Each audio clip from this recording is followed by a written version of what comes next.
అందరికీ నమస్తే. తెలంగాణ రాష్ట్ర వ్యాప్తంగా ఆర్టీసీ బస్సులు అయితే బంద్ కావడం జరిగింది. నిన్న ఆర్టీసీ మంత్రితో అలానే ఏదైతే ఆర్టీసీ యాజమాన్యంతో చర్చలు జరిగిన అనంతరము ఆ చర్చలు విఫలం కావడము వారైతే సమ్మెకు సైరన్ మోగింది అని చెప్పేసి మనకు తెలుసు. అయితే మనతో పాటు ఆర్టీసీ కొంతమంది ఉద్యోగులు ఉన్నారు, డ్రైవర్స్ ఉన్నారు, వారితో మాట్లాడదాం. అసలు ప్రభుత్వం గతంలో కూడా చర్చలు జరపడం జరిగింది, ఏదైతే దాన్ని సఫలం కావడం జరిగింది. మరి వాళ్ళు చర్చలలో ఎలాంటి అంశాలు లేవనెత్తారు? ఒకవైపు ఆర్టీసీని ప్రభుత్వంలో విలీనం చేయాలని, అట్లనే గతంలో ఉన్నటువంటి యూనియన్లను కూడా పునరుద్ధరించాలని చెప్పేసి, అలానే 32 డిమాండ్స్తో అయితే ఆర్టీసీ కార్మికులు అయితే ప్రభుత్వం ముందు ఉంచడం జరిగింది. మరి వాళ్ళేమో ఒక 4 వారాలు అయితే గడువు అడిగారు. మరి వాళ్ళైతే సమ్మె సైరన్ మోగించారు. ఒకసారి వారితో మాట్లాడదాం. అన్న చెప్పండి, గతంలో కూడా చూసాం మనం, అటు పొన్నం ప్రభాకర్తో కావచ్చు, అట్లనే ఆర్టీసీ ఎండీతో కావచ్చు, అనేక సార్లు చర్చలు జరిగినాయి, చర్చలు కూడా సఫలమైనాయి. మీకు కావాల్సినటువంటి డిమాండ్స్ ఏదైతే ఉన్నాయో వాటిని ఖచ్చితంగా తీరుస్తామని చెప్పిళ్ళు. మరి ఇప్పుడు ఏం జరిగింది అసలు? ఏందన్నా, ఎందుకు మరి సమ్మె సైరన్ ఎందుకు మోగింది అనుకోవచ్చు? మేము మీడియా ద్వారా ఒకటే ప్రభుత్వాన్ని అడగదలుచుకున్నది ఏంటంటే, ఎప్పుడైతే అధికారంలోకి రాకముందు కాంగ్రెస్ పార్టీ మేనిఫెస్టోలో కొన్ని మా డిమాండ్లను పెట్టింది. ఏం డిమాండ్లు అంటే, ఆర్టీసీని ప్రభుత్వంలో విలీనం చేస్తాము, అదేవిధంగా ఆర్టీసీని కార్మికులు రిక్రూట్మెంట్ లేదు, రిక్రూట్మెంట్ చేస్తాము, పెండింగ్ ఉన్న పీఆర్సీలు అప్పటికి పెండింగే ఉన్నాయి, పెండింగ్లో ఉన్న పీఆర్సీలను మేము వెంటనే వచ్చినప్పుడే చెల్లిస్తాము, ఏదైతే కార్మికులకు ఆర్టీసీకి ఏదైతే ఇబ్బందులు ఉన్నాయో వాటిని అన్నింటినీ మేము మొత్తానికి ఏం లేకుండా చేస్తామని చెప్పేసి అధికారంలో రాకముందు చెప్పడం జరిగింది. అందులో మేనిఫెస్టోలో ఉంది. మేమేం చేసినాము, ఎప్పుడైనా ఆర్టీసీకి కాంగ్రెస్ ప్రభుత్వం ఎప్పుడు అన్యాయం చేయలేదు కాబట్టి ప్రతి ఒక్కరు మేము చేసినాం, కాంగ్రెస్ ప్రభుత్వాన్ని గెలిపించుకొని దగ్గర 2 సంవత్సరాల 8 నెలలు దగ్గర అవుతుంది. కానీ ఇప్పటి వరకు మా సమస్యలు అప్పుడైతే పెండింగ్లో ఉన్న సమస్యలు ఏమున్నావో అవే సమస్యలు ఇప్పటికీ అట్లనే ఉన్నాయి. గత 2025 నాడు 2025 నాడు ఒక సమ్మె నోటీస్ ఇచ్చినాం. అప్పుడు ఏం చెప్పిండ్రు, కాంగ్రెస్ ప్రభుత్వము వచ్చింది, ఇప్పుడు ఇబ్బందిలో ఉంది, ఒక 4-5 నెలలు టైం ఇవ్వండి అంటే దగ్గర 8 నెలలు టైం ఇచ్చినాం. టైం ఇచ్చినాక కూడా మళ్ళీ అదే మా సమస్యల మీద మొత్తం ఇప్పటి వరకు కూడా అట్లనే అవన్నీ పెండింగ్ అట్లనే ఉన్నాయి. కాబట్టి మన 42 రోజుల క్రితం పోయి మళ్ళీ సమ్మె నోటీస్ ఇవ్వడం జరిగింది. ఒకవైపు మనం చూస్తే రాష్ట్రంలో అయితే గతంలో కూడా మీరు అనేక సార్లు చర్చలు జరిపిళ్ళు. వాళ్ళు ఒకవైపు అటు సానుకూలంగా ప్రభుత్వం నుండి స్పందన వచ్చిందని చెప్పిన తర్వాత 8 నెలలు అయితే గడుస్తున్నది. ఇప్పుడున్నటువంటి పరిస్థితులలో ప్రభుత్వం మరి మీరు ఏదైతే పెట్టినటువంటి డిమాండ్స్లో ఎన్ని తీరుస్తామంటున్నారో అసలు వాళ్ళ నుండి ఎలాంటి స్పందన వస్తుంది? ఇప్పటి వరకు చర్చలకు రాలే కదా. చర్చలకు వచ్చి ఎంత పెద్ద సమస్య అయినా చర్చలతోన ప్రాబ్లమ్స్ అన్ని నిన్న కమిటీ కాదు, నిన్న 42 రోజులకు నిన్న పిలిచిండ్రు. నిన్న పిలిచి 4 వారాలు ఆగండి అని అంటున్నారు. అవి కూడా మాకు ప్రధానమైన డిమాండ్లు కాకుండా మేము ఆలోచిస్తాము, 4 వారాలు టైం ఇవ్వండి అంటే ఆల్రెడీ మేము ఇచ్చిన టైము మేము ఇచ్చినాక ఇంకా 4 వారాలు అంటే ఈ ప్రభుత్వం కాలయాపన చేయడం తప్ప ఆర్టీసీ కార్మికుల సమస్యలను తీర్చుదాం అనేది కాకుండా ఈ రకంగా మమ్మల్ని ప్రభుత్వమే ఈరోజు సమ్మెకు పంపించిందంటే ఆర్టీసీ కార్మికులను ఈరోజు ప్రభుత్వమే సమ్మెకు పంపించింది.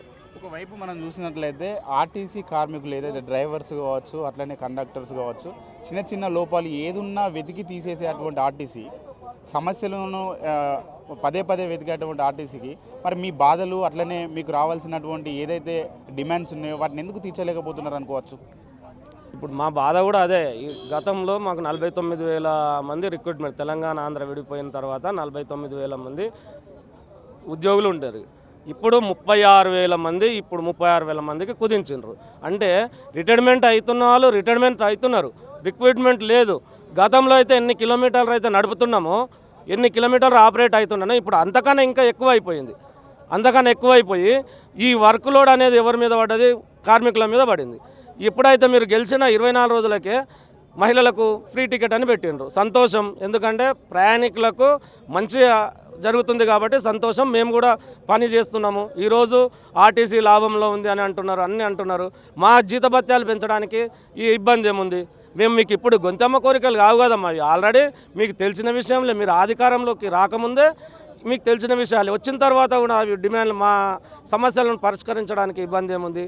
కాబట్టి మేము ఈరోజు గతంలో అంటే యూనియన్ నాయకులు ఉన్నారని చెప్పేసి యూనియన్ నాయకుల వల్ల వర్కర్లు సమ్మె చేస్తున్నారు, ఇది చేస్తున్నారని యూనియన్లు తీసేసిండ్రు.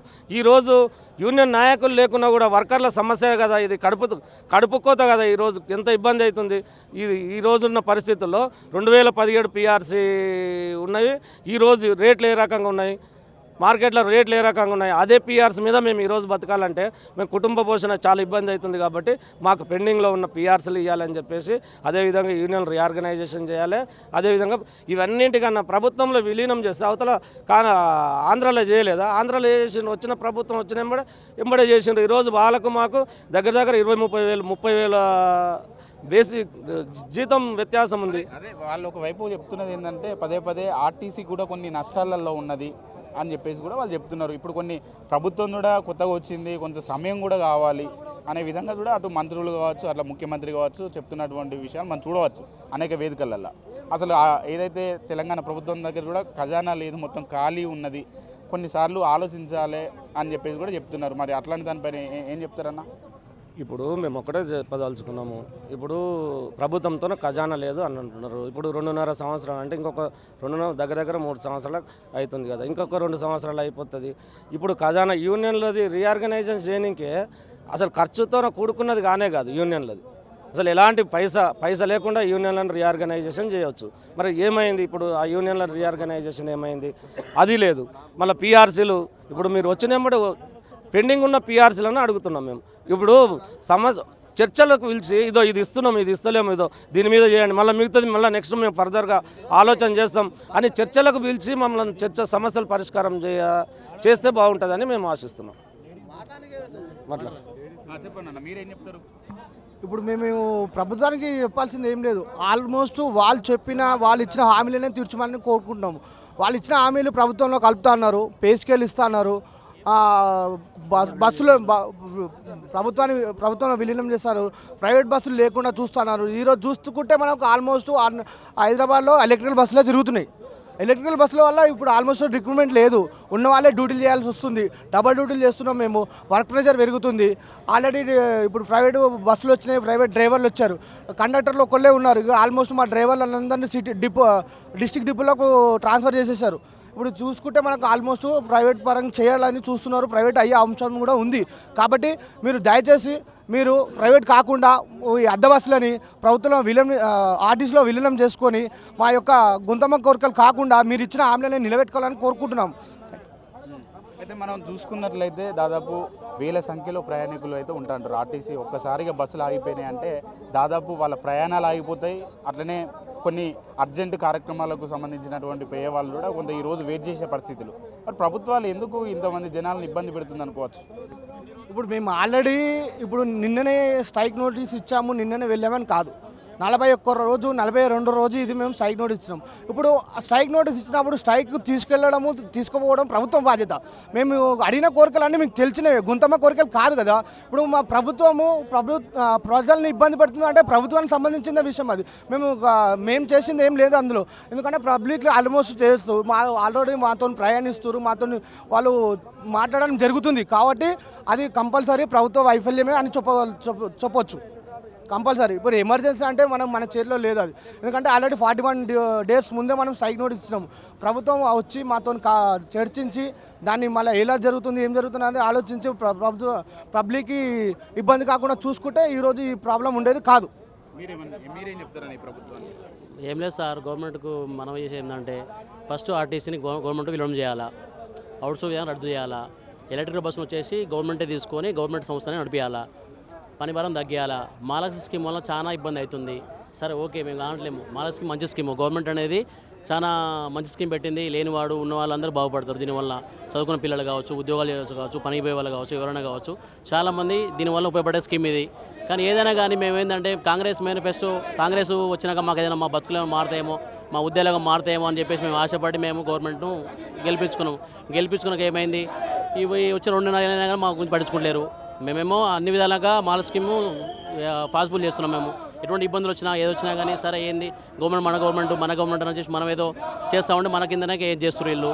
కొద్దిగా ఏమైనా కానీ మాల స్కీమ్ చేసి మాకు ఏదైనా జీతభత్యాలు కానీ గవర్నమెంట్ వినడం కానీ ఏమైనా పిఎల్ కానీ డిఎల్ కానీ పిఆర్సీలు కానీ ఇచ్చేసి మాకు కొద్దిగా మా కడుపు బాధని తీరిస్తే మేము గవర్నమెంట్ ఉంటామని చెప్పేసి మేము మీ మీడియా ద్వారా తెలియజేస్తున్నాము. చూసారు కదా, దాదాపు అనేక మంది డ్రైవర్లు కావచ్చు, కండక్టర్స్ కావచ్చు, ఈరోజు అయితే ఇక్కడ పెద్ద ఎత్తున ధర్నా అయితే చేస్తున్నారు.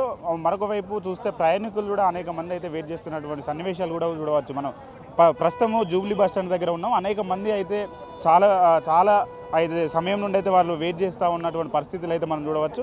దాదాపు రాష్ట్ర వ్యాప్తంగా నిన్న ఏదైతే సమ్మె సైరన్ అయితే మోగింది, నైట్ నుంచి ఇదే పరిస్థితి అయితే ఉన్నటువంటి వాతావరణం అయితే మనం చూడవచ్చు.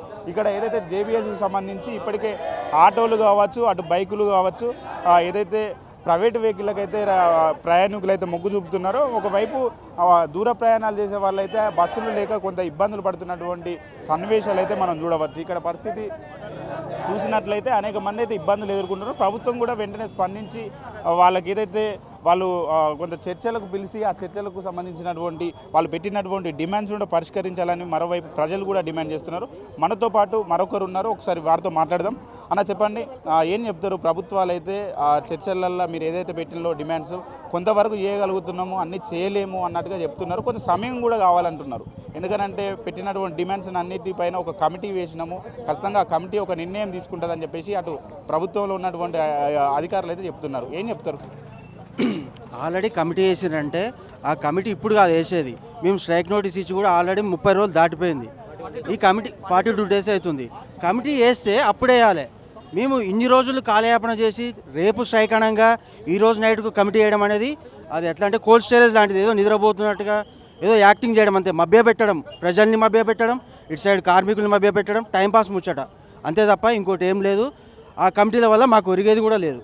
అది చూశారు కదా, అనేక మంది అయితే వారికి సంబంధించినటువంటి వారి ఆవేదన కావచ్చు, ప్రభుత్వాలు వెంటనే స్పందించాలి, ఖచ్చితంగా మాకు రావాల్సినటువంటి గతంలో కాంగ్రెస్ పార్టీ అధికారంలోకి రావడానికి వాళ్ళు పెట్టినటువంటి మేనిఫెస్టోలో ప్రభుత్వంలో విలీనం చేస్తాము, అట్లనే గతంలో యూనియన్లను పునరుద్ధరిస్తామని చెప్పినటువంటి విషయాలు ఏదైతే ఉన్నాయో వాటిని అన్నిటి కూడా తీర్చాలని చెప్పేసి కూడా అనేక మంది అయితే చెప్పడం జరుగుతుంది.